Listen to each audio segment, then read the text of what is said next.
Hey everybody, welcome back to the VMP Performance channel. I'm Justin. And I'm Rebecca. Also known as the TVS Queen. That's me. We're out here in the shop working on the 2020 Shelby GT500 Project Snowbird.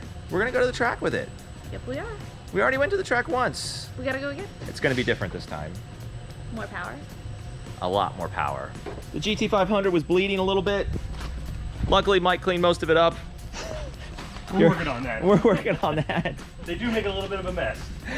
So, swapping the pulley on the Shelby GT500 engine requires that you unbolt this dual thermostat monstrosity. So this guy right here happens to be in line with sliding out this whole pulley cartridge. And you really need to get the pulley out of the supercharger, the whole pulley cartridge assembly out of the supercharger to unbolt this ridiculously tight nut. So there's actually a special fixture that you use to do that. It's right here. You get this whole pulley cartridge assembly out, you drop it into here, you clamp this whole thing in a vise, and you take it all apart, and then you swap on a new hub and a new pulley, and voila, another 4 pounds of boost or so. That is one of the modifications that is preparing us for the trip to the track tomorrow. JLT was nice enough to send us a 3D printed cold air. Here, let me see the baby. So for size comparison, She wants it. so Rebecca can either hold a baby or a cold air or both. They're both about the same size. Yeah. Now, This is one's lighter than her. And lighter. it doesn't wiggle. So this guy was worth a whole lot on the dyno, about 20 rear wheel horsepower.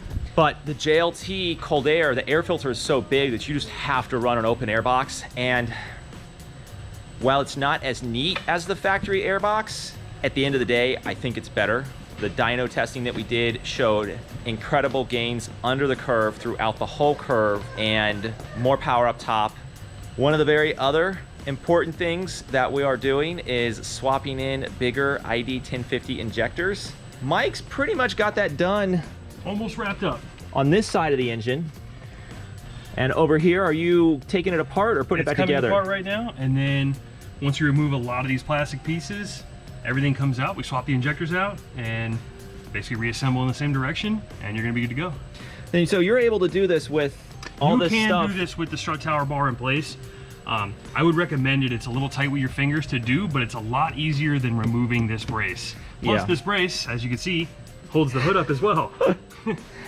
So, like, okay, so we swapped this engine into Track Attack, but it didn't have all this crap around it. So it looked really easy and easy to work on, unintimidating. You know, now with all this stuff, I mean, I'll be honest, I was really intimidated, but I don't think there's anything to worry about as long as you let the engine cool down and it's not too hot. You know, you can see that it's very possible to reach your arms up under there and get to the 2 bolts. There's only 2 bolts that hold the fuel rail down.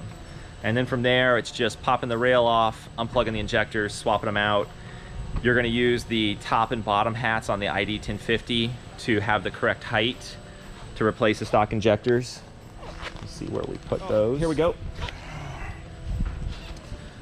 So the ID 1050 is a short style injector. So it's got an extension on the bottom and on the top.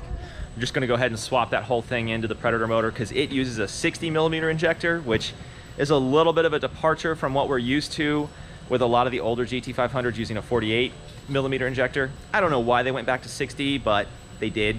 So height adapters top and bottom, just make sure you get them that way. That's how we sell them at VMP, but some other people sell the version that only has a height adapter on the top or the bottom, not both. All right, so while Mike is swapping the injectors on the driver's side, I'm gonna go in the car and show you what else we've gotta do.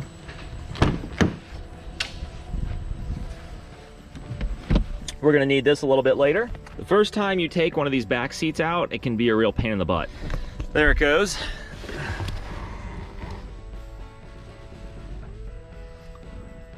My mission, if I choose to accept it, is to find the fuel pump driver module.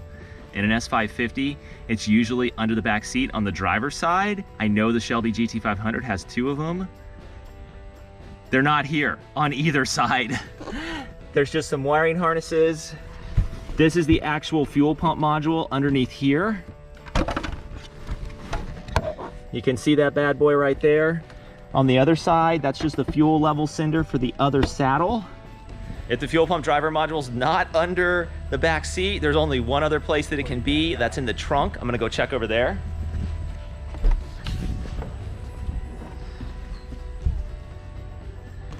Here we go, 2 fuel pump driver modules nestled in the driver's side rear fender.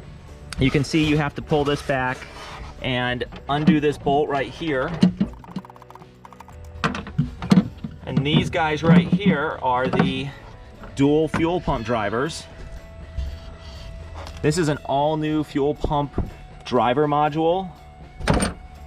I can see it's metal. It's got 2 separate harnesses. It's got its own little bracket.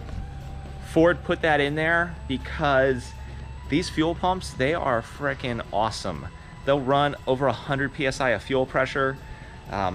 They're incredible. We're gonna need to install a VMP fuel pump booster to provide enough fuel to this engine with the new injectors. I don't know if I told you about that. It's more than just doing the pulley swap and stuff like that. We're going to E85. They apparently took the E85 barrel to go fill it up, so I can't quite show that to you, but we are getting rid of the pump gas 93, swapping to pump E85. We're making sure we have enough fuel system for it. That's gonna open up a whole new world of power and tuning that I am really excited to see what it does on the dyno. I know Rebecca's around here somewhere and she's really excited to race it on E85 because that's what her car runs, that runs 7s, and it just gives you so much more safety, power potential, everything. It's really the way to go if you want to make more than 800 horsepower or so at the tires. All right, we went on the hunt for the fuel pump driver module location in the 2020 GT500 because it has changed. It's no longer under the back seat. We found them. We got some VMP fuel pump boosters installed. You can see they're all hooked up there. They're grounded. And we are going to fill the car up with E85. I'm pretty sure that when Rebecca drove it to work this morning, it was almost empty. We'll double check here. Yeah, 14 miles to empty. We're not even gonna bother to drain the tank. We're just gonna fill it up completely with some pump E85 that we got from the racetrack down the street and go from there. Don't worry, this is a GT500. We will limit the spillage and wipe it up very quickly. We've got some absorbent. Oh yeah, we got that right over there. It's just corn.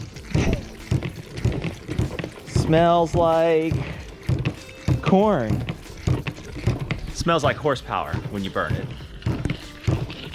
I know it's going through Rebecca's head right now. She thinks I'm being really corny.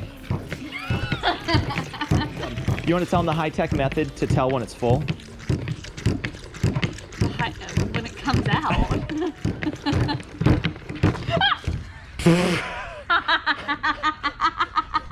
Okay, don't try this at home, everybody.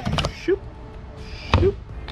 So I just loaded in a tune for the E85 fuel swap and the injectors. There's really not a whole lot to do. I started with the 93 tune that we've been running and loaded the injector data, changed over the stoic point to account for the much less dense E85 fuel.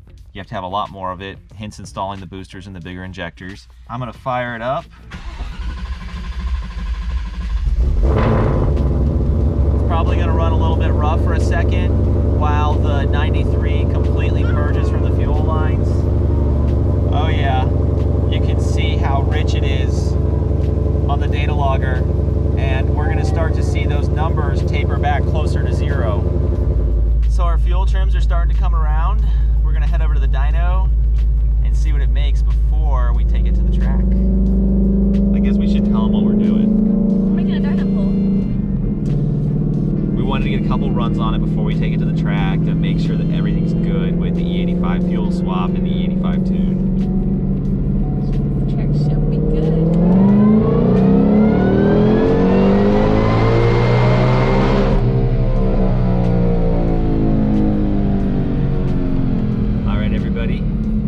Make sure you like, subscribe, and share to find out what it runs at the track. We'll see you next time.